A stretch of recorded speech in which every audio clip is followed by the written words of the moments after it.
किस पीडीएफ में? ये इसी में तो है ना? कौन सी वाली पीडीएफ? एक मिनट रुको। हम्म, जिसमें मेजर ध्यानचंद अवार्ड वगैरह है ना, उसमें है। जो मैंने फ्राइडे को पढ़ाया था वो वाली पीडीएफ है, जिसमें major Dhyan Chand award, national awards वाली जो है ना, नेशनल जो स्पोर्ट्स अवार्ड है, उसमें मिल जाएगा। अरे वो तुम लोगों को वैसे भी हार्ड कॉपी में मिल जाएगी वो तो। ठीक है, गुड मॉर्निंग ऑल।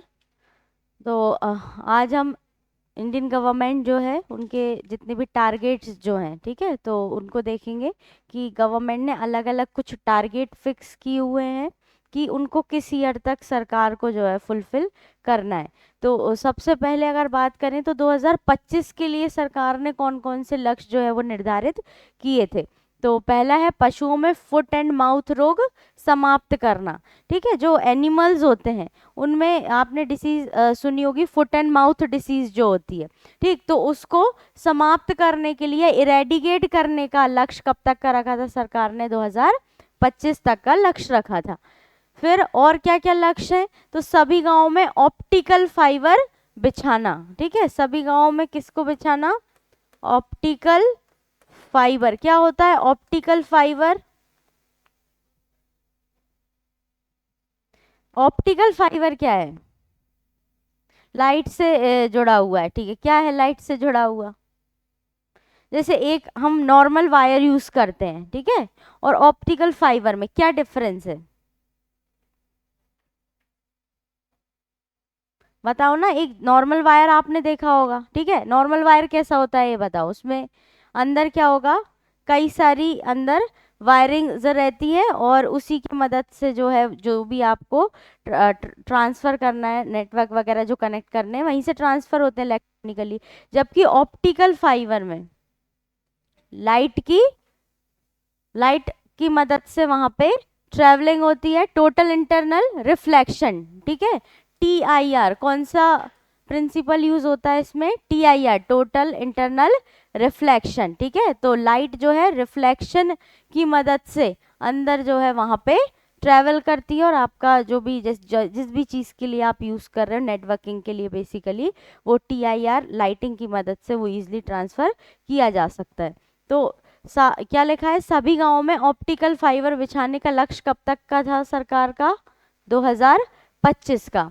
फिर यूरिया आयात बंद करना। यूरिया जो है आयात मतलब इंपोर्ट करना। ठीक है, तो 2025 तक का क्या लक्ष्य था कि हमको यूरिया जो हम दूसरी कंट्रीज से, यूरिया के लिए जो दूसरी कंट्रीज से हम निर्भर हैं, दूसरी कंट्रीज पे जो निर्भर हैं, और वहां से जो यूरिया आ रहा है, ठीक है, उसको हमको क्या करना है? पूरी तरीके से बंद करना है। और अभी तो गवर्नमेंट किसको प्रमोट कर रही है? ऑर्गेनिक जो यूरिया वगैरह है इनको ज़्यादा प्रमोट करी। अभी कुछ टाइम पहले इस पे बहुत बहस भी चल रही थी न्यूज़ में, आपने देखा होगा। तो यूरिया आयात को क्या करना था?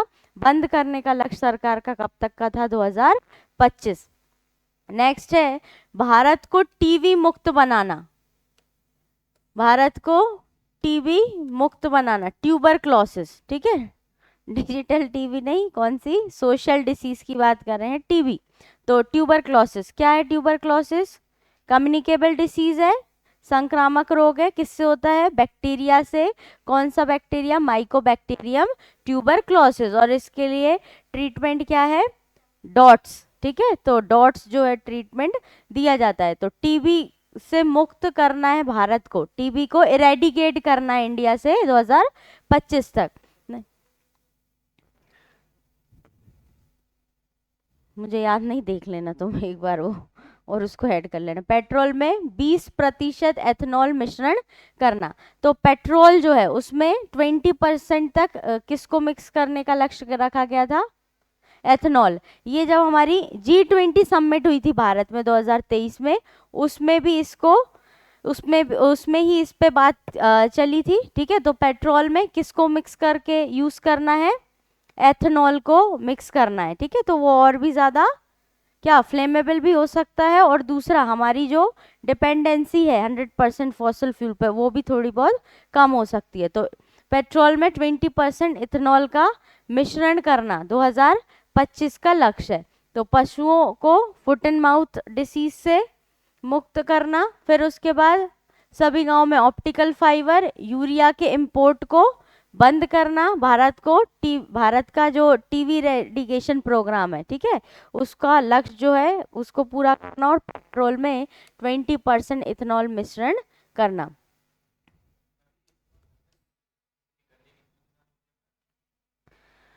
जो अलग अलग जैसे गन्ने का जूस हो गया या जो भी रेसिड्यूज बचते हैं, ठीक है, उनको फर्मेंट करके फिर उसको प्रोसेस करके फिर इथेनॉल सड़ा गला के इस तरीके से पूरा हाइड्रोकार्बन जो है उस प्रोसेस को फॉलो करके फिर वो फर्मेंटेशन की प्रोसेस से फिर इथेनॉल जो है उसको बनाते हैं वो।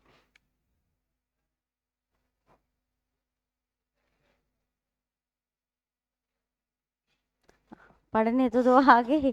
2026 में नक्सलवाद समाप्त करना, 26 में नक्सलवाद को क्या करना है, समाप्त करना है। हो गया नक्सलवाद समाप्त। मार्च तक का लक्ष्य था ना सरकार का कि 2026 तक नक्सलवाद को पूरी तरीके से समाप्त करना। एमपी में तो हो गया है शायद, एमपी जो है आत्मसमर्पण कर दिया, अभी कुछ टाइम पहले ही बहुत सारे लोगों ने आत्मसमर्पण किया था। कैसे बोल सकते हैं कैसे नक्सलवाद जो है वो पनप रहा था, मतलब क्या रीजंस थे उसके, आपसे अगर पूछा जाए। उनको बेसिक फैसिलिटीज नहीं मिल रही थी, और गरीबी, बेरोजगारी, शिक्षा उससे भी बहुत इम्पोर्टेंट उन तक नहीं पहुंच रहा था। उससे भी पहले मेन शोषण, ठीक है, शोषण सबसे मेन तो रीजन क्या था, उनके साथ शोषण हो रहा था, यही उनके बैकवर्डनेस का रीजन था, ठीक है। सोसाइटी में उनके साथ बहुत ज्यादा भेदभाव, सारे लोग जो अच्छा भी मतलब पहले जीवन जी रहे थे और उनके साथ शोषण हो रहा है तो वो अपना बदला लेने के लिए भी बहुत सारे लोग नक्सली बन जाते थे। तो इसी तरीके से नक्सलवाद जो है उसको समाप्त करने का लक्ष्य जो है 2026 का रखा गया है। नेक्स्ट है 2027 में भारतीय रेल में सभी यात्रियों को पुष्ट टिकट उपलब्ध कराना। पुष्ट टिकट क्या है ये, कंफर्म्ड टिकट। पुष्टि टिकट मतलब कंफर्म्ड टिकट। जैसे अभी क्या होता है कि जैसे आप ऑनलाइन करते हो तो क्या हो गया कि आपने ऑनलाइन वाली प्रोसेस की और उसमें आपने रिजर्वेशन किया, आपका वेटिंग मिला आपको और बाद में कंफर्म नहीं हुआ तो आपके पैसे रिफंड हो जाते हैं। लेकिन विंडो टिकट में एक प्रॉब्लम क्या होती है कि अगर आपने टिकट ले लिया और आपको कंफर्म टिकट नहीं मिला, मतलब आपको वेटिंग टिकट मिला अगर, ठीक है, और आपकी वेटिंग मान लो क्लियर नहीं हुई तो आपके पैसे वापस नहीं मिलते। सामने वाले मतलब ट्रेवल कर सकते हो आप स्लीपर में या एसी में जा सकते हो, लेकिन आपको टिकट तो मतलब टिकट जो आपने पूरा फुल किया जबकि पूरे पैसे दिए लेकिन आपको सीट तो नहीं मिली, ठीक है। तो इसी तरीके से सारे जितने भी पैसेंजर्स हैं, ठीक है, उनको कंफर्म टिकट जो है वो प्रोवाइड करना। आप कैसे प्रोवाइड करेंगे, तो अपनी फैसिलिटीज को इम्प्रूव करेंगे। मतलब टिकट अगर कंफर्म टिकट की बात कर रहे हैं तो इसका मतलब क्या है कि और ट्रेन जो है उनका संचालन किया जाएगा, ठीक है, और भी ज़्यादा सीट्स जो है वो प्रोवाइड की जाएंगी उनको। अब जैसे आपने देखा होगा एक इकोनॉमिक वाला सेक्शन भी आ गया है, जैसे वहाँ पे आप टिकट बुक करते हैं, जैसे थर्ड एसी का बुक किया तो उसमें एक और सेक्शन रहता है, थर्ड एसी में भी इकोनॉमिक वाला सेशन रहता है या नहीं, देखा है कभी। उसमें क्या होता है जैसे जो पुराने डब्बे होते थे तो वो थोड़े से स्पेशियस होते थे, ठीक है। अब उसी की जगह इकोनॉमिक क्लास भी लेके आ गए हैं, उसमें क्या करते हैं वो थोड़ी स्पेस उसमें कम होती है जिससे कि वो एक दो सीट उसी डब्बे में एक दो चार सीट या एक और सेक्शन वो उसमें इंक्लूड कर देते हैं, मतलब थोड़ा और पास पास, मतलब ऐसे नहीं कि बिल्कुल ही, लेकिन मतलब एक और सेक्शन उसमें उन्होंने डेवलप कर दिया है। तो यहाँ पे इसी तरीके से 2027 का क्या लक्ष्य था कि सभी को कंफर्म्ड टिकट जो है वो प्रोवाइड करना, मतलब ईज ऑफ ट्रैवलिंग प्रोवाइड करना, ठीक है, जितने भी सिटीजन है उनको ईज ऑफ ट्रैवलिंग प्रोवाइड करना। और इसी के लिए सरकार ने कौन सा ऐप लॉन्च किया है, रेल वन ऐप। अब सारी सर्विसेज आपको किस पे मिल जाएंगी, रेल वन ऐप। इस पे आप जनरल का टिकट बुक कर सकते हो, आप रिजर्वेशन कर सकते हो। उसके अलावा आप फूड जो ऑर्डर करते थे, इसके लिए देखो पहले आपको कई सारे अलग अलग एप्लीकेशंस जो हैं वो डाउनलोड करने पड़ते थे, तब जाके आप सर्विसेज ले पाते थे। जैसे आईआरसीटीसी का एक बेसिक ऐप है, उसके बाद भी आपको फूड के लिए अलग से, या फिर आपको क्या करना है कि देखना है कि वेयर इज माई ट्रेन, वो भी सरकार का एक application, where is my train. तो उसमें आप क्या कर रहे हो कि चेक करना, उसके लिए आपको अलग एप्लीकेशन डाउनलोड, आपकी ट्रेन का करंट स्टेटस जानने के लिए। अब रेल वन ऐप क्या कर रहा है, आपको सारी सुविधाएं एक ही ऐप पे प्रोवाइड कर रहा है। किसी ने यूज किया रेल वन ऐप? नहीं यूज किया।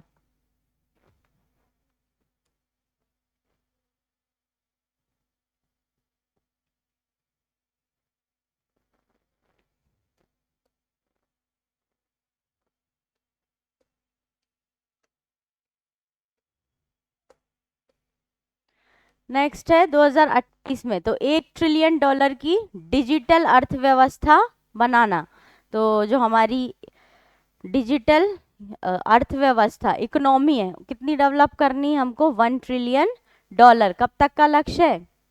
28 तक का लक्ष्य है। और चंद्रयान 4 का प्रक्षेपण, तो जो चंद्रयान 4 है उसको भी हमको कहाँ पे भेजना है? चंद्रमा पे लॉन्च करना है। ठीक है, चंद्र कितने चंद्रयान हो गए? 4 हो गए। लास्ट कब भेजा था? और यहाँ पे चंद्रयान 4 जो है 2028 तक का लक्ष्य रखा गया है। पहले इसका लक्ष्य शायद इसका ऐसा कुछ था, बाद में इसको इन्होंने बढ़ा दिया था। नेक्स्ट है 2030। अब 30 बहुत इंपॉर्टेंट है, 30 में बहुत सारे लक्ष्य जो है वो निर्धारित किए हैं। एक बहुत इंपॉर्टेंट लक्ष्य है जो आप सब लोगों को पता है, हम बहुत बार क्लास में डिस्कस कर चुके हैं, SDG, सस्टेनेबल डेवलपमेंट गोल्स। लगता है आपको 30 तक पूरे हो जाएंगे क्या? बहुत बढ़िया। तो हम ऐसा विकास करेंगे तो 45 तक भी अधूरे रहेंगे। ठीक है, तो कितने गोल्स हैं SDG में? 17 गोल्स हैं। किसी को याद है 17 गोल्स? याद है पूरे तुमको? चलो सुना दो जल्दी से। लिख नहीं लिख सकता हूँ, सुना नहीं सकता। क्या है SDG 5 में? लैंगिक समानता। और 10 में? असमानता को कम करना, रिड्यूस जेंडर इनइक्वालिटी। और 13 में? जलवायु परिवर्तन। उसके बाद 1 में क्या है? गरीबी का उन्मूलन। ठीक है, और 2 में? भुखमरी। उसके बाद और कौन सा बताओगे? 9? आई ये बड़ी जल्दी याद है, क्यों? क्या है आई में? इनोवेशन, इंफ्रास्ट्रक्चर और इंडस्ट्री। नहीं है याद तुमको? कौन सा? अच्छे से याद नहीं तो क्लास में पढ़ेंगे किसी दिन, अब पढ़ना ही पड़ेगा करंट में जो रिपोर्ट आएगी उसके लिए। फिर 2030 में क्या रिपोर्ट पढ़ेंगे अभी? वस्त्र निर्यात को 3 गुना बढ़ाना। ठीक है, तो वस्त्र निर्यात को, जो हमारे क्लॉथ्स हैं, ठीक है, तो क्लॉथ्स के सेक्टर में हमको क्या करना है? एक्सपोर्ट, ठीक, निर्यात जो है हम्म, हाँ कराऊंगी, मैं करा दूंगी वो फॉरेस्ट रिपोर्ट में। वस्त्र निर्यात को क्या करना है? 3 गुना बढ़ाना है निर्यात पोर्ट। ठीक है, तो जो हमारे यहाँ पे क्लॉथ्स है उसका प्रोडक्शन बढ़ाना है, और इतना सरप्लस करना है कि हमारे यहाँ पे जितना अभी एक्सपोर्ट हो रहे हैं क्लॉथ्स, उसको और ज़्यादा 3 टाइम्स जो है वो डबल करना है उसको। तो किस तरीके के वस्त्र जो है वो निर्यात होते हैं हमारे यहाँ से एक्सपोर्ट? जिनको जीआई टैग मिला है वो तो होते ही होंगे, जैसे चंदेरी साड़ीज, महेश्वरी साड़ीज, बारह शिवनी साड़ीज, बाग प्रिंट जो है ये सब, और जितने जीआई टैग हैं सब। उसके अलावा भी जो भी जो क्लॉथ्स होते हैं, कॉटन क्लॉथ, जैसे हमारे यहाँ पे खादी बहुत फेमस है। ठीक है, तो खादी जो है, खादी टाइप के क्लॉथ्स जो है उनका भी एक्सपोर्ट उनको किया जाता है। नेक्स्ट है क्या? खादी जो है किससे बनाया जाता है? खादी जो ब्रांड है वो, उसमें किसके कपड़े होते हैं? कॉटन के, प्योर कॉटन के जो है कपड़े होते हैं। तो यहाँ पे नेक्स्ट है 30 तक का हमारा क्या लक्ष्य है? 100 मेट्रिक टन कोल गैसिफिकेशन प्राप्त करना। तो 100 मेट्रिक टन का कोल गैसिफिकेशन जो है वो प्राप्त करना है। नेक्स्ट है कुल कार्बन उत्सर्जन में सबसे अच्छी क्वालिटी का कोल कौन सा होता है? एंथ्रासाइड, उसके बाद बिट्यूमिनस, फिर पहले लिग्नाइट और फिर पीट। तो मैंने क्या बताया था इसका? प्लीबा। इसको याद करने का मैंने तरीका बताया था, प्लीबा। ठीक है, प्लीबा में सबसे अच्छी क्वालिटी का एंथ्रासाइट, फिर बिट्यूमिनस, फिर लिग्नाइट और फिर सबसे गंदी क्वालिटी का पीट। सबसे खराब क्वालिटी का क्या मतलब है? ठीक है, इसमें ऐश ज्यादा निकलती है और ज्यादा फ्लेमेबल नहीं होता। और सबसे अच्छी क्वालिटी का मतलब क्या है कि कम अमाउंट में भी फ्लेम बहुत ज्यादा देता है, मतलब कार्बन का अमाउंट बहुत ज्यादा। किसमें? पीट में, हाँ, मतलब फ्लेमेबल जो है वो कम होता है, जबकि सबसे ज्यादा फ्लेमेबल कौन सा होगा? एंथ्रासाइट। हमारे यहाँ एमपी में कहाँ पे मिलता है कोल?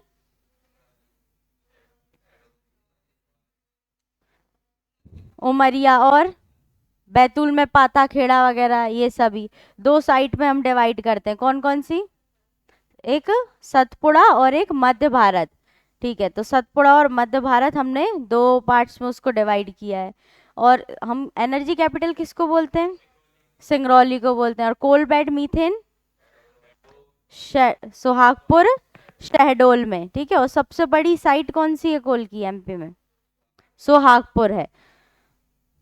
नेक्स्ट है 2030 तक का और क्या लक्ष्य था? कुल कार्बन उत्सर्जन में 1 बिलियन टन की कमी। तो कुल कार्बन के उत्सर्जन में कितनी टन की कमी करनी है? 1 बिलियन टन की कमी करनी। कैसे करेंगे? कार्बन इमिशन जो है उसको कैसे कम करेंगे? उसके लिए क्या टेक्नोलॉजीज को अपनाएंगे जिससे कि जो हमारा कार्बन इमिशन है वो कम हो जाए या फिर वो न्यूट्रलाइज हो जाए अगर हम एमिट भी कर रहे हैं तो? सोलर ऊर्जा और पवन ऊर्जा, बायोमास और जो टाइडल एनर्जी। ठीक है, मतलब एक तो हम क्या कर सकते हैं कि जो हमारी डिपेंडेंसी है फॉसल फ्यूल्स पे, फॉसल फ्यूल्स का क्या नुकसान है? सबसे पहली बात तो वो रेन्यू नहीं होते। ठीक है, तो इनफाइनाइट अमाउंट में प्रेजेंट नहीं है, जैसे सन की रेज है। ठीक, इसी तरीके से वहां पे हम देखते हैं फॉसल फ्यूल्स को, तो फॉसल फ्यूल में क्या होते हैं? कुछ लिमिटेड अमाउंट में होते हैं, एक टाइम बाद क्या होगा? वो खत्म हो सकते हैं, क्योंकि उनको बनने में क्या लगता है? बहुत मिलियंस ऑफ ईयर्स जो है उनको बनने में लगता है। और जब आप उनको फ्लेम मतलब जब आप उनको जलाते हो तो वो क्या एमिट करते हैं? कार्बन एमिट करते हैं। ठीक है, और कार्बन हमारे इन्वायरमेंट के लिए बहुत नुकसानदायक है, ऑक्सीजन के साथ रिएक्ट करके CO2 बना लेती है और वो ग्रीन हाउस गैस बन जाती है, जिसके कारण ग्लोबल वार्मिंग जैसी समस्या हो रही है। तो अब यहाँ पे हम पहला तो हमने देख लिया कि हम रेन्यूएबल एनर्जी जो, ठीक है, रेन्यूएबल एनर्जी को पे स्विच करेंगे, जैसे सोलर एनर्जी वगैरह। अब तो सरकार ने इसके लिए कौन सी योजना बना दी?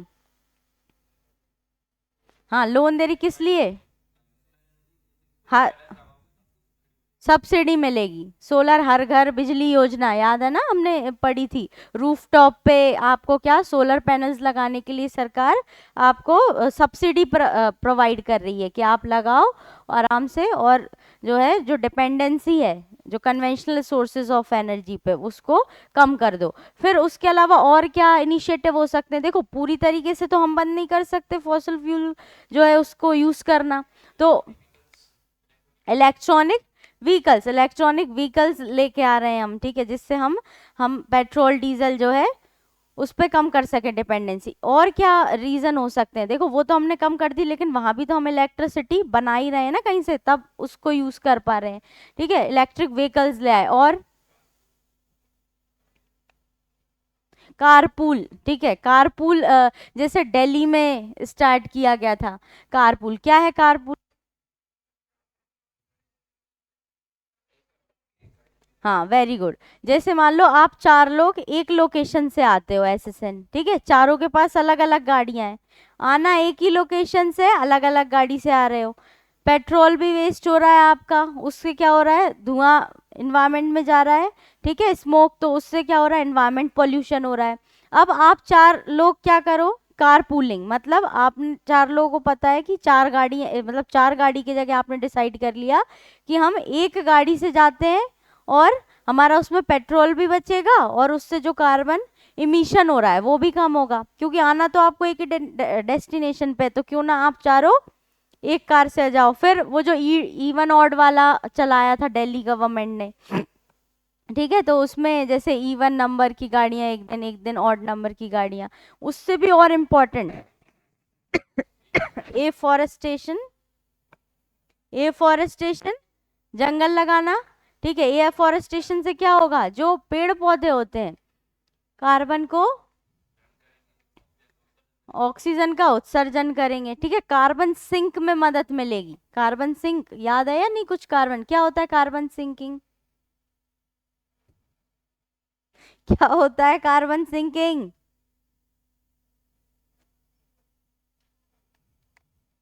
चलो ऑनलाइन में आंसर दो, कार्बन सिंक क्या होता है।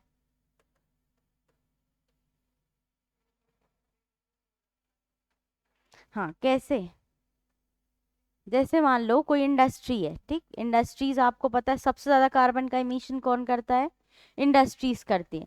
तो जब पता ही है कि कार्बन का उत्सर्जन कर रही है बहुत ज्यादा, तो उन्होंने क्या किया, एक पर्टिकुलर एरिया डिसाइड किया और वहां पे उन्होंने क्या किया, कई बहुत सारा प्लांटेशन किया, ठीक, प्लांटेशन किया वहां पे। तो जितना भी कार्बन वहां पे इमिशन हो रहा है, जितना उत्सर्जन कर रहे हैं, उतना वो वहां पे सिंक करवा दें, मतलब जो एब्जॉर्ब कर लेंगे, प्लांट्स जो होंगे वो कार्बन को एब्जॉर्ब कर लेंगे, तो जितना उत्सर्जन हो रहा है वहीं पे वो उतना एब्जॉर्ब हो गया, मतलब आपने जीरो कर दिया, इमिशन जीरो हो गया, वहीं की वहीं क्या हो गया, वो सिंक हो गया।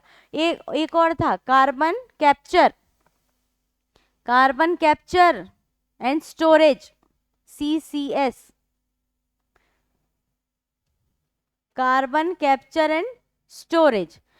आपने क्या किया, कार्बन, कार्बन जो इमिट हो रहा है इंडस्ट्रीज से, ठीक है, आप सिंक नहीं करवा पाए, तो आपने जो कार्बन है उसको, जैसे चिमनीज जो होती हैं, चिमनीज की मदद से क्या होता है, फ्रीली जो है वो निकाल दिया जाता है कार्बन। आप चिमनी की मदद से या कैसे भी कार्बन का इमिशन जो ओपन एनवायरनमेंट में ना करके, ठीक है, आपने क्या किया कि कार्बन को स्टोर कर लिया, जो कार्बन आप एमिट कर रहे हो उसको आपने क्या कर लिया, कोई भी एक अंडरग्राउंड टैंक टाइप का बना दिया या इस तरीके का जो स्टोरेज बना दी, और उसमें आपने क्या कर दिया, वहां पे उसको स्टोर करके रख लिया, बाद में आप उसको ट्रीट कर लो, ठीक है। तो कार्बन को आपने क्या किया, कैप्चर करके स्टोर कर लिया, ठीक है, आपने उसको फ्रीली एनवायरनमेंट में नहीं छोड़ा, ठीक। तो इस तरीके से आप क्या कर सकते हो, कार्बन इमिशन को कई हद तक कम कर सकते हो। बाकी एफॉरेस्टेशन तो करना ही है, ज्यादा से ज्यादा प्लांट्स लगाने हैं। आपने देखा होगा कि जो रोड्स होती हैं, ठीक है, जो रोड्स होती हैं उनके साइड पे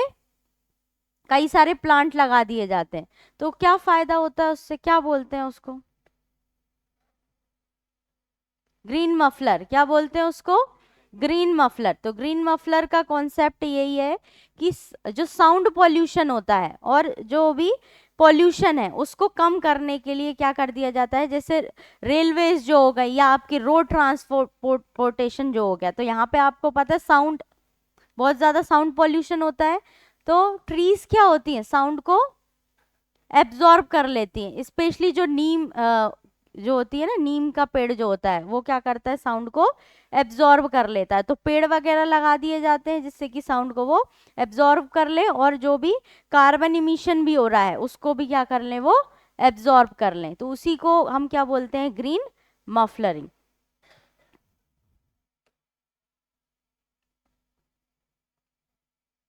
नेक्स्ट है, भारत को विश्व बड़ी अर्थव्यवस्था बनाने का लक्ष्य भी कब तक का रखा है, 2030। कैसे बनेगी हमारी भारत की अर्थव्यवस्था 30 तक, सबसे तीसरे नंबर की,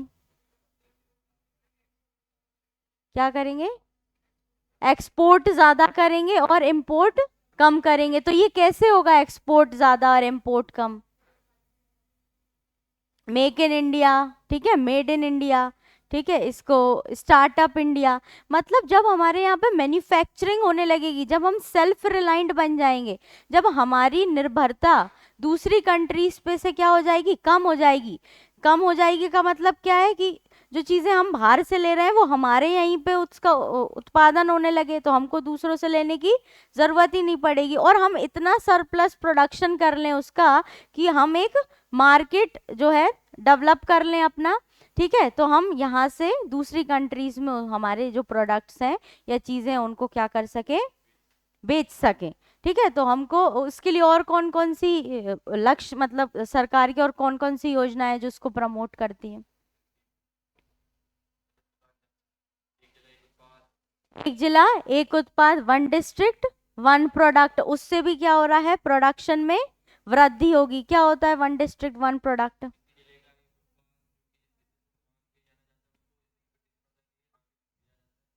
हम्म, ठीक है, वन डिस्ट्रिक्ट वन प्रोडक्ट क्या है भोपाल का ओडीओपी? जरी जरदोसी। क्या होता है जरी जरदोसी? एक मिनट, क्या है टाइप ऑफ? पर्स के टाइप नहीं होते बेटा, जो उस पे कढ़ाई जो होती है। ठीक है, जैसे आपने भोपाल के जो बटुआ देखा होगा, भोपाल का बटुआ फेमस है, वो डिजाइन वाली लड़कियों को पता होगा। ठीक है, तो या फिर जो भी ड्रेस मटेरियल होता है, ठीक है, उस पे आपने देखा होगा जरी का काम होता है, जो गोल्डन कलर की वायर टाइप की जरी जो होती है उसको जरी जरदोसी बोलते हैं। ठीक है, तो जो उसकी कढ़ाई जो है, ठीक, जैसे वो सब फेमस है। उसके अलावा और कहाँ का जीआई टैग याद है आप लोगों को? सारे याद है, चलो बढ़िया। छतरपुर का बताओ। ओडीओपी। ठीक है, तो क्या है, फर्नीचर है वहाँ का। उसके अलावा ग्वालियर का क्या है? स्टोन हो गया। ठीक है, और कालीन भी, और कहाँ का कालीन फेमस है? सीधी का कारपेट फेमस है। और मुरैना, मुरैना की गजक। और भिंड सरसों। ठीक है, भिंड मुरैना वाला एरिया जो है वहाँ के लिए सरसों। कौन से जिले से हो?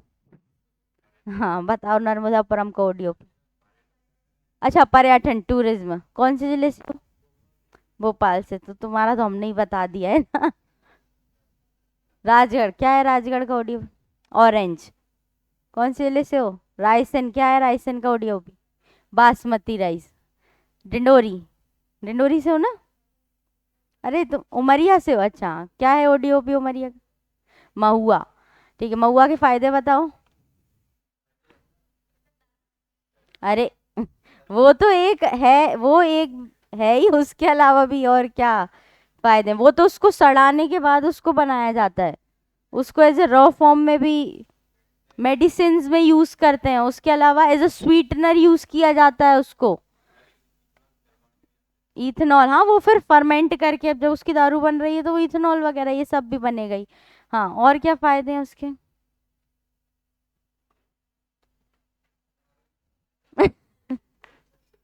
फूड आइटम्स में भी कितना ज्यादा यूज होता है, मैं बताया ना, स्वीटनर की तरह जलेबी वगैरह आपने देखी होंगी आजकल, उसकी कितना ज्यादा एज अ शुगर का रिप्लेसमेंट है। उसके लड्डू वगैरह भी बनाए जाते हैं, बहुत सारी चीजें बनती है, स्वीट्स बनती हैं उससे बहुत सारी। कहाँ पे? वन मेला, वन मेला में मिल रहे थे। फिर वो, हाँ, लड्डू मिलते हैं उसके वन मेला में। एक मिनट बस।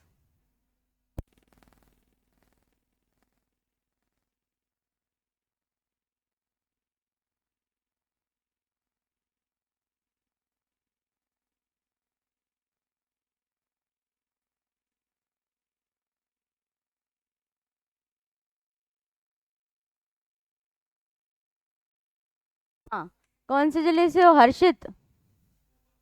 भोपाल से हो। क्या है भोपाल का ओडीओपी?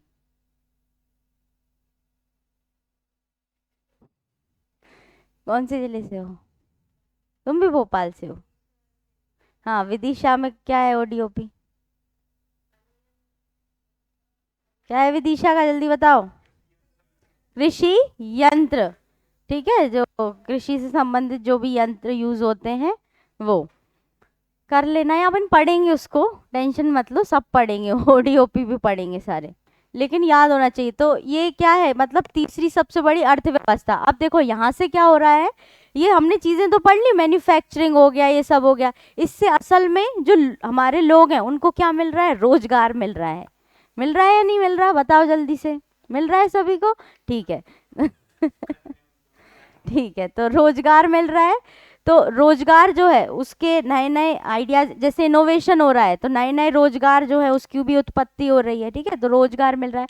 अब जब हमारी कंट्री में इतनी पॉपुलेशन है और अगर मैक्सिमम लोग बेरोजगार रहेंगे तो अर्थव्यवस्था तो डाउन जाएगी। वहीं पे अगर सभी के पास रोजगार होगा तो अपने आप ही हमारी अर्थव्यवस्था बढ़ती चली जाएगी। तो देखो सबसे पहले तो मेक इन इंडिया, मैन्युफैक्चरिंग, जितनी भी चीजें प्रमोट करने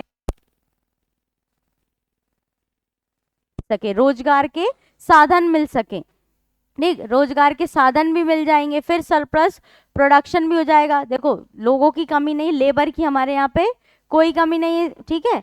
तो यहाँ पे लेबर की कोई कमी नहीं है का मतलब ये है कि पॉपुलेशन, वर्किंग पॉपुलेशन बहुत ज़्यादा है। पॉपुलेशन डिविडेंड जो होता है, डेमोग्राफिक डिविडेंड हमारे यहाँ पे अच्छा खासा है। तो हमारा लक्ष्य क्या है, भारत को विश्व में तीसरी सबसे बड़ी अर्थव्यवस्था बनाना है। तो सरकार नए नए इनोवेशंस जो है उसको प्रमोट करी। जैसे एआई समिट अभी हुई थी हमारे इंडिया में, कहाँ पे हुई थी एआई समिट, दिल्ली में हुई थी, ठीक है। तो उसमें भी कई सारे निवेश निवेश आया ना, उसमें भी इंडियन मार्केट में बहुत सारा निवेश आया, उसको भी पढ़ेंगे हम फिर अभी, ठीक है। तो एआई समिट का क्या लक्ष्य होगा, एआई समिट का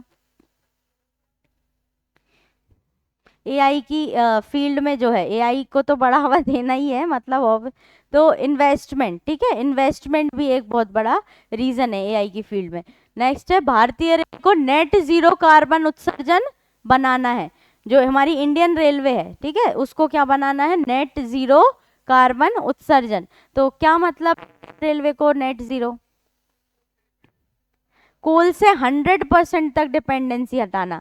देखो अभी भी कुछ ट्रेन ऐसी हैं जिसमें क्या यूज होता है, कोयला यूज होता है ज्यादातर। तो अब आपने देखा होगी जो इलेक्ट्रिक वाली जो रहती है, ठीक है, ऊपर वायरिंग रहती है, उससे वो लग के पूरी ट्रेन जो है चलती है। लेकिन अभी भी कुछ ट्रेन ऐसी हैं जो कार्बन से चलती हैं, तो वहां पे कार्बन इमिशन होता है। तो 100% तक जो है कार्बन इमिशन को क्या करना है, नेट जीरो, ठीक है। भारतीय रेलवे में कार्बन इमिशन को कितना करना है, नेट जीरो करना है। मतलब अगर उत्सर्जन हो भी रहा है तो उसको भी किसी माध्यम से एब्जॉर्ब करवा देना। मतलब जो इन्वायरमेंट है उसमें जितना भी कार्बन इमिशन हो रहा है उसको क्या कर देना, जीरो या फिर शून्य कर देना। तो हमने उसकी टेक्निक पढ़ी ली, अलग अलग टेक्निक से जितना आप उत्सर्जन कर रहे हो उतना ही आप सिंक कर दो, ठीक। कैसे कर सकते हैं, जैसे अभी बताया, ग्रीन मफलरिंग का यूज करके भी, जितने भी रेलवे ट्रैक्स हैं उसके साइड में सारा प्लांटेशन करके भी कर सकते हैं हम। फिर उसके बाद एक होता है कार्बन फुटप्रिंट। हाँ, कार्बन फुटप्रिंट क्या होता है,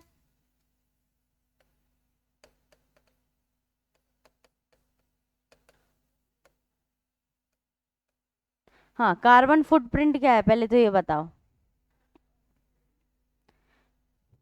वो भी है पहले फुटप्रिंट, हाँ, ठीक है। जितना आप कार्बन कार्बन उत्सर्जन करते हो, ठीक है, जितना भी आप कार्बन उत्सर्जन करते हो तो आपका क्या होता है, कार्बन फुटप्रिंट होता है।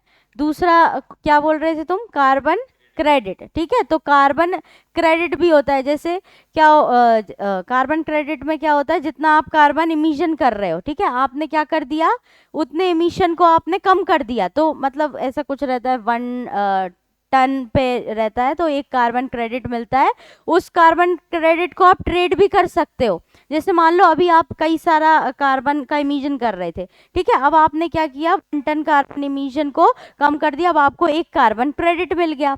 अब जैसे आप दो कंपनी हो अलग अलग, ठीक है, तो आपने क्या किया, आपको एक कार्बन क्रेडिट मिल गया और आपकी कंपनी जो है, ठीक है, वो बहुत ज़्यादा प्रोडक्शन करती है और मतलब कई सारा कार्बन इमिशन मतलब होता है आपका, ठीक है। तो अब क्या होगा, आप अपना कार्बन क्रेडिट इनको बेच सकते हो, आपको उसके बदले क्या मिलेगा, पैसे मिलेंगे, ठीक है। तो आपने कार्बन को का उत्सर्जन ना करके भी क्या कर लिया, वहां पे ट्रेड कर लिया, पैसे कमा लिए, और ये जो है यहीं पे क्या हो गया, बैलेंस हो गया, यहाँ पे क्या कर दिया उन्होंने, कम किया, और इनको अभी भी क्या है, ज़रूरत है ज़्यादा से ज़्यादा कार्बन एमिशन की, इनके प्रोडक्शन में इनको नीड लग रही है, तो इन्होंने कम करके इनको वो क्रेडिट बेच दिया। नेक्स्ट जो हमारा 30 तक का लक्ष्य है वो क्या है, भारत में से मलेरिया का पूर्ण उन्मूलन कर देना। तो मलेरिया का उन्मूलन कब का लक्ष्य है, 30 तक का, जबकि टीबी का उन्मूलन 25 तक का लक्ष्य था हमारा टीबी का, और 30 तक का किसका लक्ष्य रखा है हमने, मलेरिया का। कैसे होता है मलेरिया, प्लाज्मोडियम, ठीक है, प्रोटोजोअल डिसीज है, फिर वाहक कौन है, मादा एनाफिलीज, ठीक है। फिर उसके बाद नेक्स्ट हमारा जो 30 तक का लक्ष्य है, तो कुल वाहनों में से 30% को इलेक्ट्रिक बनाना। तो जितने भी हमारे टोटल व्हीकल्स हैं उसमें से 30% व्हीकल्स को हमको क्या करना है, इलेक्ट्रॉनिक व्हीकल्स में कन्वर्ट करना है, ई व्हीकल्स जो है ईवी में कन्वर्ट करना है। तो जो बसेस वगैरह है, पब्लिक ट्रांसपोर्ट जो है, उसको भी किस में स्विच करने का लक्ष्य होगा, इसमें इलेक्ट्रिक व्हीकल्स में उनको भी कन्वर्ट करना है।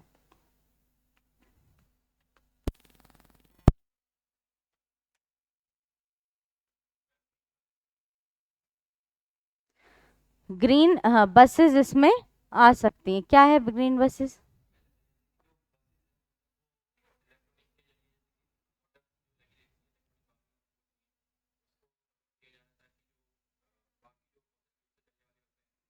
तो मैंने भी तो वही बताया ना कि इलेक्ट्रिक व्हीकल्स, तो वही जो बसेस हैं हमारी।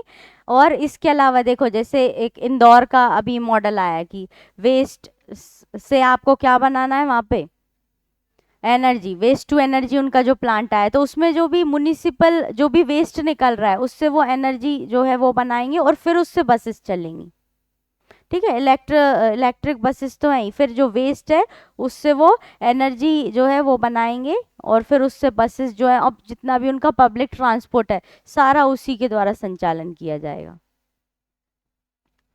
नेक्स्ट है एड्स और मलेरिया का उन्मूलन। तो मलेरिया का उन्मूलन और किसका इरेडिकेशन, 30 तक एड्स का, तो 25 तक का टीबी का था, उसके अलावा 30 तक का एड्स और मलेरिया। नेक्स्ट है 500 गीगावाट नवीकरणीय ऊर्जा प्राप्त करना। तो जो हमारी रिन्यूएबल एनर्जी का सेक्टर है उसमें हमको कितनी रिन्यूएबल एनर्जी बनाने का लक्ष्य है, 500 गीगावाट्स, ठीक है। तो 500 गीगावाट्स जो है रिन्यूएबल एनर्जी उसको बनाने का लक्ष्य रखा गया है। अब इसके लिए सरकार क्या करी, कैसे उत्सर्जन होगा 500 गीगावाट, प्रमोट करना है। तो कैसे प्रमोट हो रहा है बताओ, थोड़ा एग्जाम्पल बताओ जरा।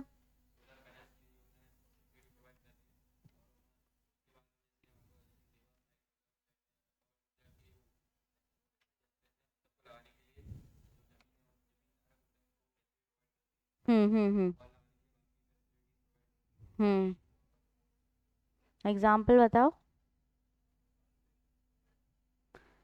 जैसे हमारा फ्लोटिंग सोलर पावर प्लांट लगाया, कहाँ पे लगाया, ओमकारेश्वर खंडवा में, कितने मेगावाट का, 600 मेगावाट का लगाया। फिर उसके अलावा हमने गुड़ तहसील रीवा में 750 मेगावाट का सोलर पावर प्लांट लगाया। और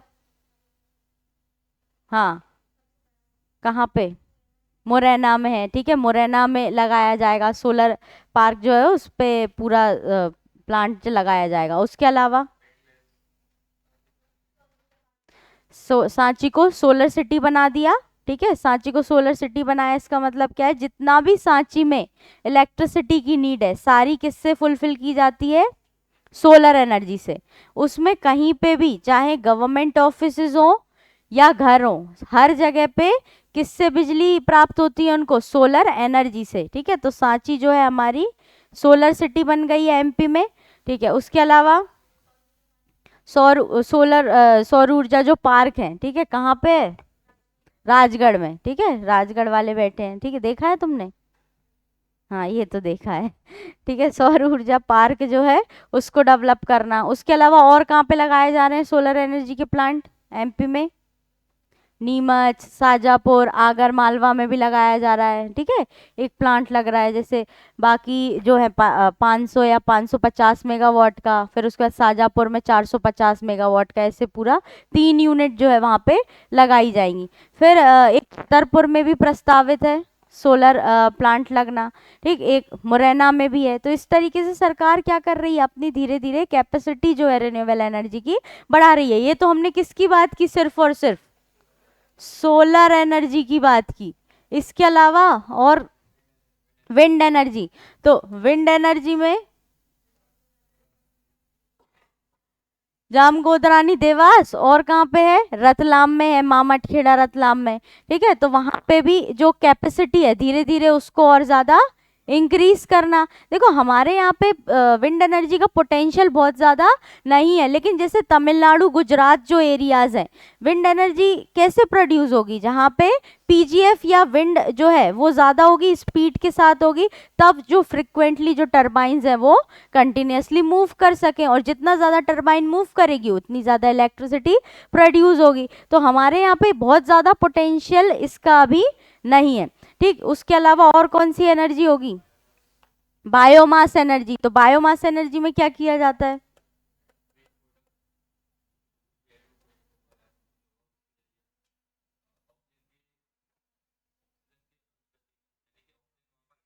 हम्म,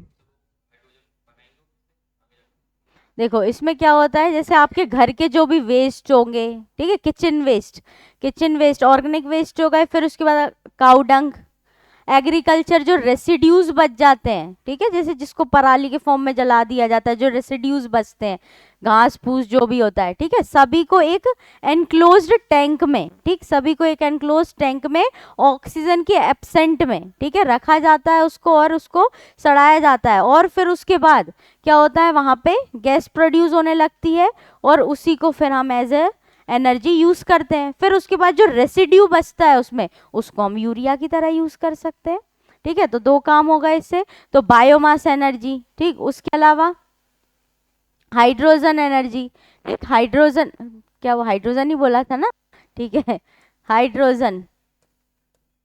तो इसमें क्या किया जाएगा, हाइड्रोजन में सरकार ने बहुत सारे हाइड्रोजन प्लांट लगाए हैं अभी, ठीक है। हाइड्रोजन जो है तो बहुत ज़्यादा फ्लेमेबल जो है साबित होता है, इससे हम एयरक्राफ्ट जो है हमारे उनमें यूज़ कर सकते हैं हम हाइड्रोजन को एज अ फ्यूल। हाइड्रोजन को क्या बोलते हैं हम, फ्यूचर फ्यूल, क्या बोला जाता है इसको फ्यूचर फ्यूल।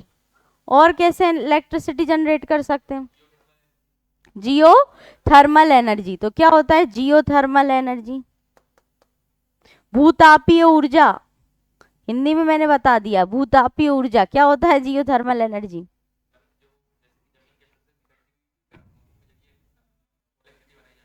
ठीक है। तो ठीक है, उससे स्टीम निकल रही है, स्टीम की मदद से हम टरबाइंस को मूव करके क्या कर सकते हैं, इलेक्ट्रिसिटी बना सकते हैं। तो हमारी पृथ्वी के अंदर कई सारे ऐसी साइट होती हैं जहाँ पे नीचे से गर्म पानी के स्प्रिंग्स वगैरह निकलते हैं, ठीक है, धरती में से गर्म पानी निकल रहा है, ठीक। तो उसकी मदद से हम क्या कर सकते हैं, स्टीम फॉर्म कर सकते हैं, और स्टीम से हम टरबाइन को मूव करके इलेक्ट्रिसिटी जनरेट कर सकते हैं। और कौन सी एनर्जी होगी, बायोफ्यूल, ठीक है, बताओ बायोफ्यूल क्या है, जेट्रोफा, जो अलग अलग प्लांट्स जो हैं, ठीक है, उनको यूज करके हम क्या, जैसे जेट्रोफा इसका बहुत अच्छा एग्जांपल है, तो उसकी मदद से हम क्या कर सकते हैं, फ्यूल जो है वो बना सकते हैं, डीजल वगैरह जो होता है उसका रिप्लेसमेंट हम उससे कर सकते हैं। और बताओ, हाइड्रो पावर एनर्जीज, ठीक है, तो जैसे टाइडल एनर्जीज वगैरह हो गई, उसके बाद ओशियन की थर्मल एनर्जी हो गई।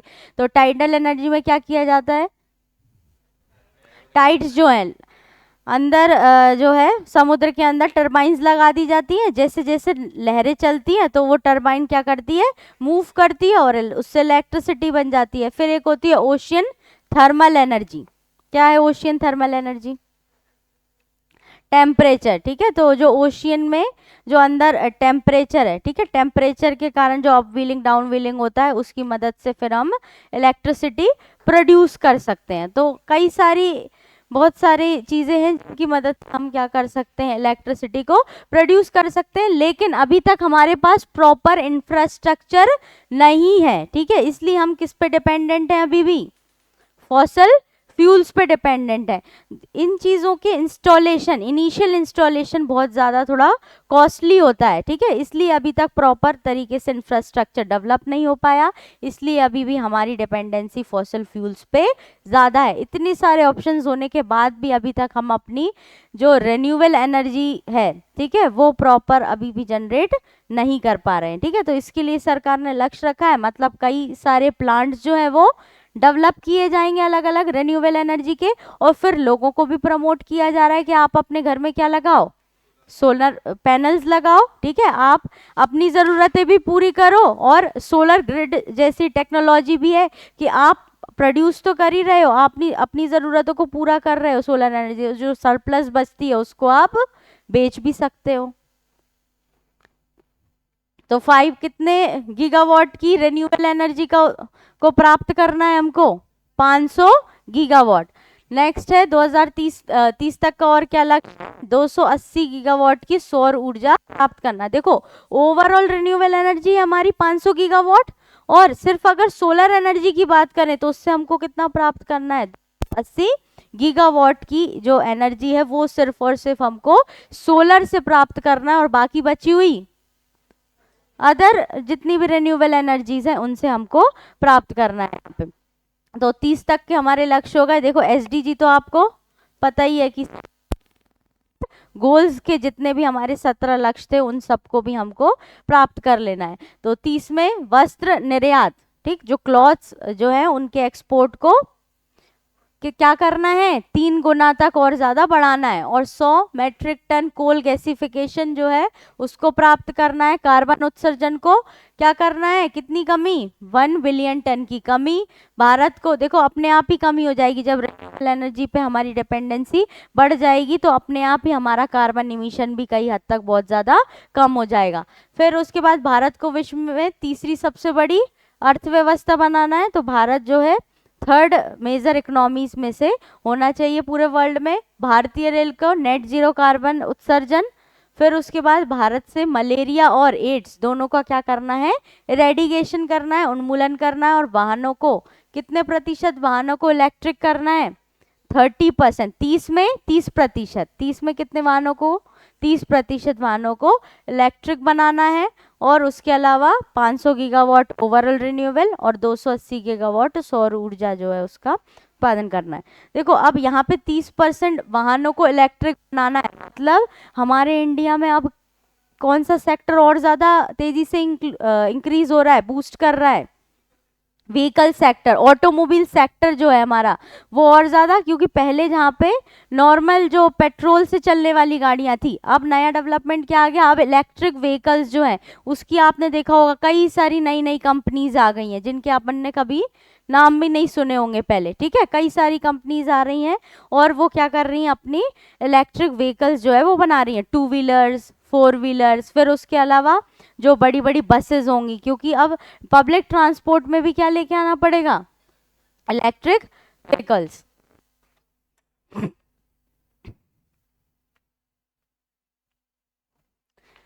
और अल्टीमेटली क्या होगा, इसके कारण टेक्नोलॉजी में भी इंक्रीमेंट आएगा, टेक्नोलॉजी भी बढ़ेगी धीरे धीरे, उस सेक्टर में और क्या होगा, और ज़्यादा रिसर्च एंड डेवलपमेंट बढ़ेगा। देखो जैसे जैसे नई नई जनरेशन आती है, जैसे सबसे पहले जो इलेक्ट्रिक व्हीकल आई थी आपने देखा होगा, ओला की एक जो 2 व्हीलर आई थी, इनिशियली जब वो आई थी शुरू शुरू में बहुत सारे ऐसे केसेस हो गए थे कि वो कभी उसका टायर फट गया, तो कभी क्या बोलते हैं उसके दोनों टायर एक इधर चला गया एक इधर चला गया, मतलब बहुत सारे आग लग गई थी। अब धीरे धीरे वहां पे भी क्वालिटी था, कोई केसेस ओला के साथ कहाँ हो रहा होगा, लेकिन मतलब अभी भी कहीं ना कहीं इम्प्रूवमेंट आया, उसने उसने भी तो अपनी टेक्नोलॉजी डेवलप की होगी ना चीज़ें।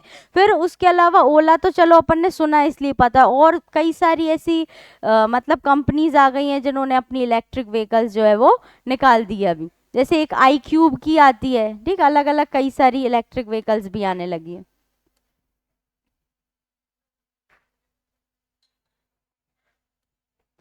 नेक्स्ट 35 तक का हमारा क्या लक्ष्य है, भारत का अपना अंतरिक्ष स्टेशन स्थापित करना। ठीक है, तो जो हमारा अंतरिक्ष में एक स्टेशन जो है वो क्या करना है, खुद का अंतरिक्ष स्टेशन जो है भारत को क्या करना है वहां पे इस्टेब्लिश करना है। कब तक, 2035 तक। क्या हो गया वो चलो, अब लक देखो, टारगेट आदमी फिक्स करता है, कुछ तो उसके लिए काम करेगा। वैसे तो काम चल रहा है, तो ऐसा नहीं है, इंडिया में कई सारे डेवलपमेंट भी हो रहे हैं, लेकिन लक्ष्य आप देखो, आपने आज मान लो लक्ष्य रखा, आपने कुछ एक्स्ट्रा ही लक्ष्य रखा, तो आप ये तो सोच लेते हो कि चलो मैं उस लक्ष्य तक नहीं पहुंच पाया, तो थोड़ा बहुत तो मैं आज अचीव कर ही लूंगा कुछ अच्छा। तो हम भी अचीव कर लेंगे अपना इंडिया पे ना। तो 24 तक भारतीय अंतरिक्ष यात्रियों को चंद्रमा पर भेजना है। तो 40 तक क्या करना है, अंतरिक्ष जो है यात्रियों को कहाँ भेजना है, चंद्रमा तक भेजना है। किसी को जाने की इच्छा है चंद्रमा पे, किसी को नहीं जाना, हमारी फील्ड ही नहीं है वहां जाना। ठीक है, 20 तो भारत को विकसित राष्ट्र बनाना है। तो भारत को क्या बनाना है, डेवलप्ड कंट्री। अभी हम किस फेज में हैं, विकासशील। ठीक है, डेवलपिंग कंट्री है। अब हमको क्या बनना है 47 तक, डेवलप्ड, डेवलप्ड इकोनॉमी भी बनना है और डेवलप्ड ओवरऑल कंट्री भी हमको डेवलप करना। एक डेवलप्ड और डेवलपिंग कंट्री में क्या डिफरेंस है, बन, क्या बन रहा होता है और क्या बन चुका होता है, वही तो पूछ रही हूँ।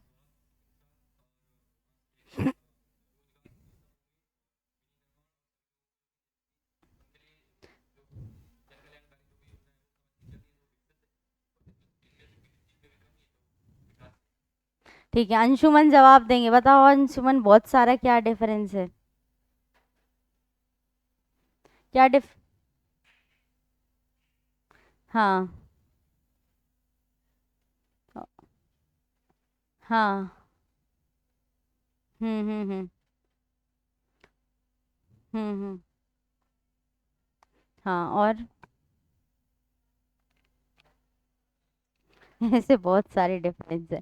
ठीक है, एक डेवलपिंग कंट्री और एक डेवलप्ड कंट्री में। ठीक है, तो सबसे पहले तो एक डेवलप्ड कंट्री होगी तो उसकी इकोनॉमी, ठीक है, जीडीपी, ठीक है, ग्रॉस डोमेस्टिक प्रोडक्ट्स जो है हमारे, तो जीडीपी में डिफरेंस होगा। फिर और क्या डिफरेंस होगा, अच्छी फैसिलिटीज में डिफरेंस होगा एक कंट्री की, जैसे एजुकेशन सेक्टर में। ठीक, उसके अलावा हेल्थ फैसिलिटीज और क्वालिटी ऑफ लाइफ में डिफरेंस होगा। ठीक है, तो कई सारी चीजें जो है, अभी हम लोग जैसे अभी देखो, हम लोग एग्रीकल्चर इकोनॉमी पे बेस थे कि हम अपनी जो बेसिक नीड्स थी, रोटी कपड़े और मकान, वो ही फुलफिल नहीं कर पा रहे थे कंट्री के लोग। ठीक, जब हम उससे आगे बढ़े अपने एग्रीकल्चर सेक्टर से, तो अब हम किस पे फोकस करें, मैन्युफैक्चरिंग सेक्टर पे। तो क्या अभी हम मैन्युफैक्चरिंग जो सेक्टर है उसको कंप्लीट कर चुके हैं, क्या नहीं करे हैं। ठीक है, तो अभी हमारा क्या चल रहा है, उस सेक्टर में भी डेवलपमेंट चल रहा है कि धीरे धीरे धीरे धीरे हमारे यहाँ पे चीज़ें अभी डेवलप हो रही हैं और ज़्यादा मैन्युफैक्चरिंग की जा रही है वहाँ पे। ठीक, तो इसी तरीके से हम 2047 तक सेल्फ रिलायंट बन गए, तो हम अपने आप ही क्या बन जाएंगे, डेवलप्ड कंट्री बन जाएंगे। क्या हम जापान जैसे हो जाएंगे डेवलप्ड? अरे डिफेम कर रहे हो तुम इंडिया को। क्यों नहीं होंगे?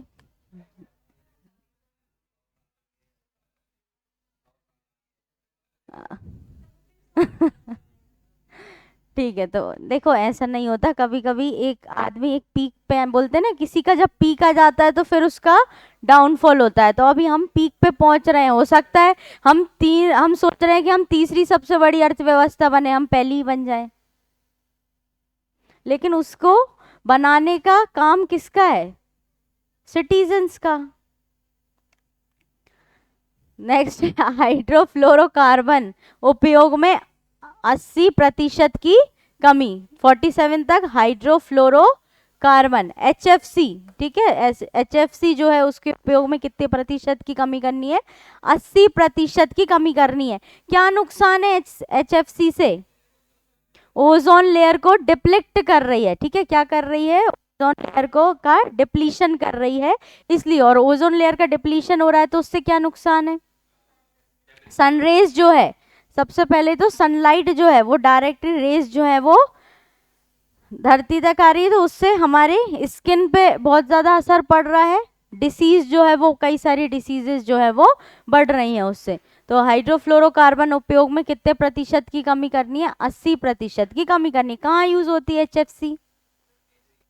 एसीज में, रेफ्रिजरेटर्स में, एक्सेट्रा। ठीक है। नेक्स्ट है परमाणु ऊर्जा क्षमता को 1 लाख मेगावाट तक बढ़ाना। ठीक है, तो यहाँ पे एटॉमिक एनर्जी, ठीक, एटॉमिक एनर्जी की जो हमारी कैपेसिटी है उसको कितना बढ़ाना है? 1 लाख मेगावाट तक बढ़ाना है। अब एटॉमिक एनर्जी के भी कई सारे प्लांट जो हैं वो डेवलप किए जा रहे हैं कि हम जो न्यूक्लियर एनर्जी है, ठीक है, उससे क्या बना सकें? एनर्जी जो है वो डेवलप कर सकें। एमपी में कहाँ पे बन रहा है इसका प्लांट? चुटका मंडला और भीमपुर शिवपुरी। तो हमारे एमपी में भी 2 जगह जो है इसके प्लांट बनाए जा रहे हैं। तो एटॉमिक एनर्जी जो है उसकी कैपेसिटी को कितना बढ़ाना है? 1 लाख मेगावाट तक इसको भी इंक्रीज करना है। पता है एटॉमिक एनर्जी में कैसे ऊर्जा?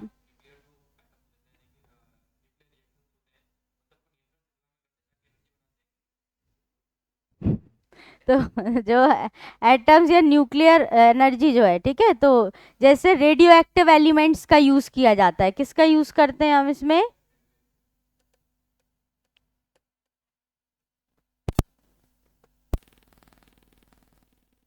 एलिमेंट्स कौन से एलिमेंट्स होते हैं? जैसे यूरेनियम। ठीक है, तो ये रेडियो एक्टिव एलिमेंट है। अब पहले तो ये बताओ यूरेनियम कहाँ मिलता है?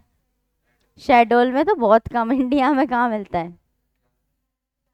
जादूगोड़ा झारखंड, जादूगोड़ा झारखंड में मिलता है। ठीक है, तो जो भी रेडियो एक्टिव एलिमेंट्स होते हैं उनको कंट्रोल्ड रिएक्शंस के साथ, कंट्रोल्ड रिएक्शन के साथ उसमें जो उनका न्यूक्लियस है उसको ब्रेक किया जाता है। ठीक, न्यूक्लियस को जब आप ब्रेक करते हो तो उसमें से बहुत सारी एनर्जी जो है वो रिलीज होती है। तो जब आप कंट्रोल फॉर्म, देखो अनकंट्रोल फॉर्म में हो गया तो फिर तो वो बहुत घातक हो जाएगा, उस पर तो बैंड ही है। ठीक है, लेकिन उसको क्या करना है? कंट्रोल्ड फॉर्म में उसको परफॉर्म किया जाता है और उसमें से जो एनर्जी रिलीज होती है उस एनर्जी को, इलेक्ट्रिसिटी जो है उसको प्रोड्यूस उससे की जाती है। ठीक है, तो परमाणु ऊर्जा क्षमता को 1 लाख मेगावाट टन तक बढ़ाना है। और एमपी में याद रखना 2 जगह इसके प्लांट प्रस्तावित हैं। क्या अभी बन गए? अभी नहीं बने। कहाँ बने हैं? क्यों?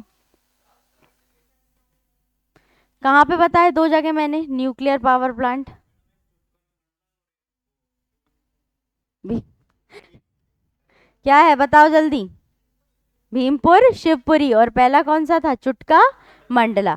ठीक है, तो 2 जगह अभी बहुत, वो अभी बताया उसने 7 साल से प्रस्तावित, तो बहुत साल से अभी वो प्रस्तावित है, उसका काम चल रहा है। वो जब बन जाएंगे तो वहां पे भी इलेक्ट्रिसिटी जो है वो प्रोड्यूस होने लगेगी। नेक्स्ट है भारत को ऊर्जा के क्षेत्र में आत्मनिर्भर बनाना है। तो इंडिया को जो एनर्जी सेक्टर है उसमें भी क्या बनना है? सेल्फ रिलायंट बनना है। एनर्जी के सेक्टर में भी क्या बनना है हमको? सेल्फ रिलायंट बनना है। कि जो अभी आपने देखा होगा इतनी सारी कंट्रोवर्सी चल रही थी कि हम क्या करते हैं, रशिया से तेल लेते हैं, ठीक है, तो फॉसल फ्यूल्स खरीदते हैं। तो अब हम जब सेल्फ रिलायंट बन जाएंगे तो सारी लड़ाइयाँ ही खत्म हो जाएगी। हम लेते हैं और हम वहां से ले रहे हैं और सस्ते में हम बेच रहे हैं तो सब खरीद रहे हैं। ठीक है, लेकिन जब टारगेट करना है तो नेक्स्ट है जहाज निर्माण में आत्मनिर्भरता प्राप्त करनी है।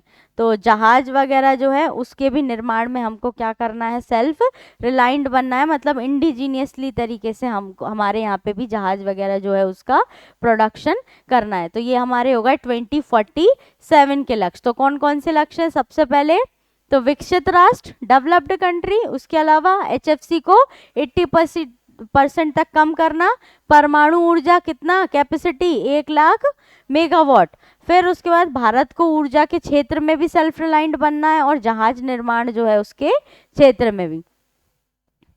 नेक्स्ट होता है 2047 के बाद 2050 का क्या लक्ष्य है? तो मुंबई शहर को शून्य कार्बन उत्सर्जन वाला बनाना। तो मुंबई जो शहर है उसको क्या करना है? शून्य कार्बन उत्सर्जन वाला बनाना है। तो मुंबई का ही क्यों बोला गया?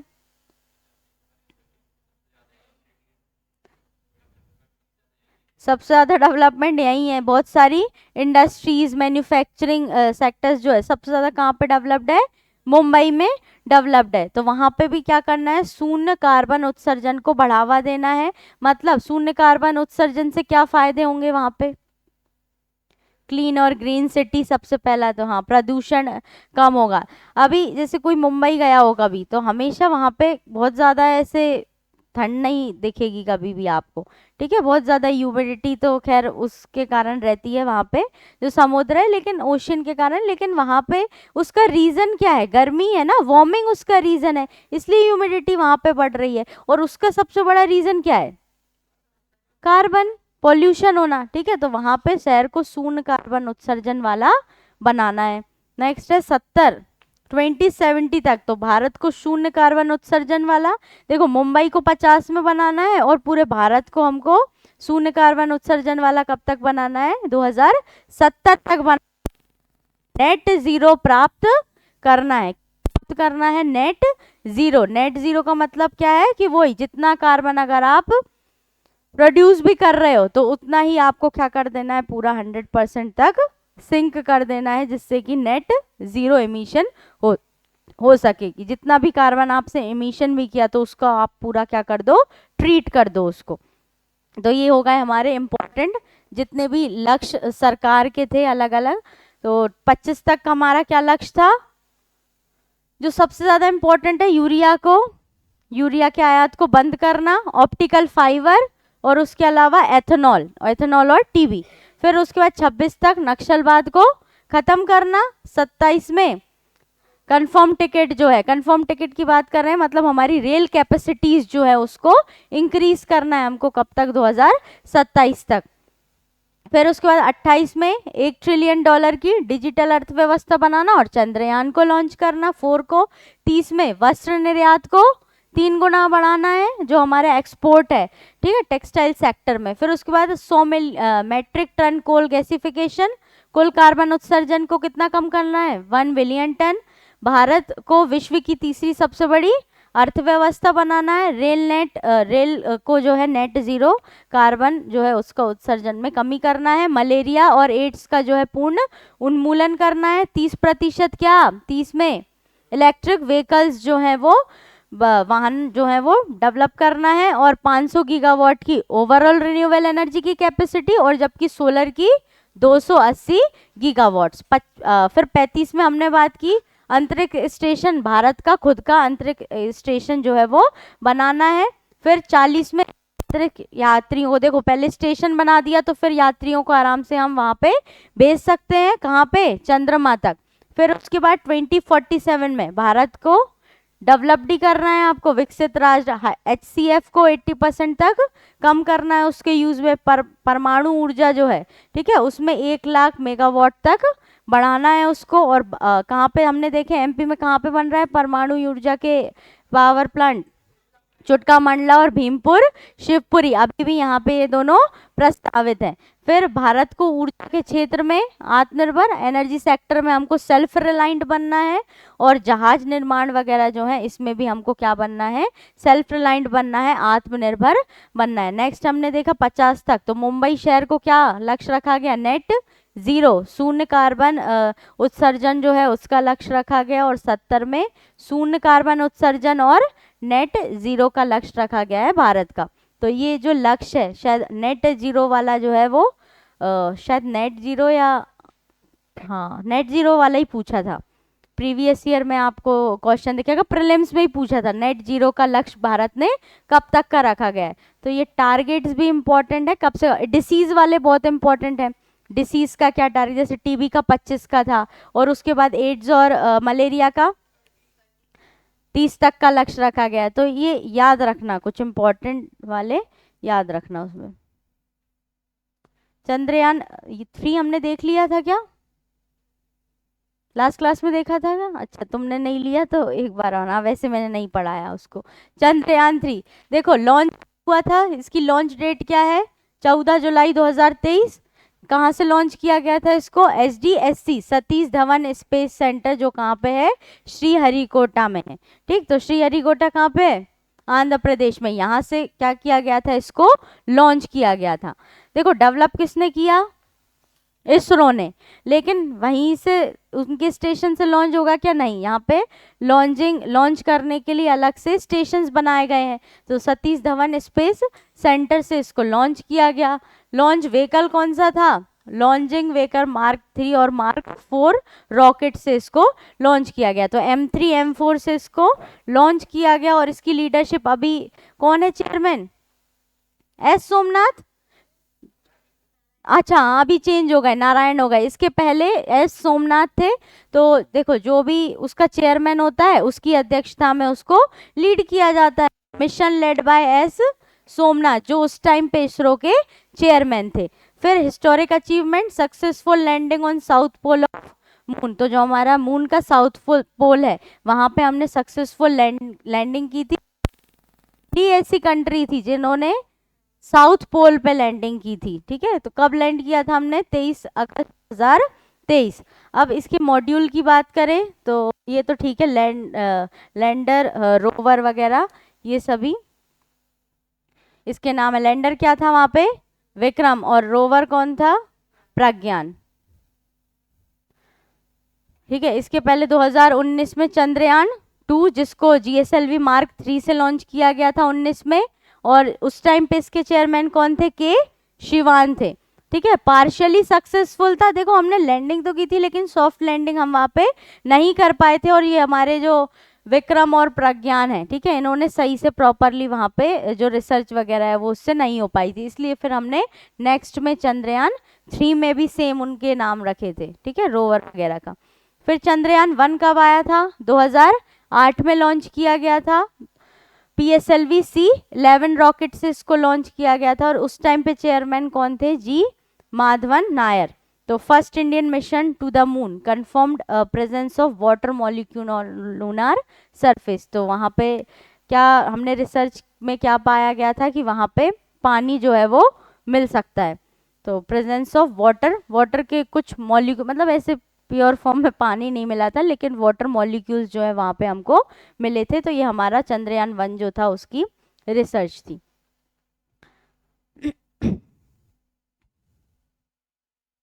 तो ज़्यादा कुछ नहीं पढ़ा आज हमने, देख लेना इसको। लक्ष्य तो याद कर ही सकते हो एक दिन का। तो ठीक है, डाउट है किसी को कुछ?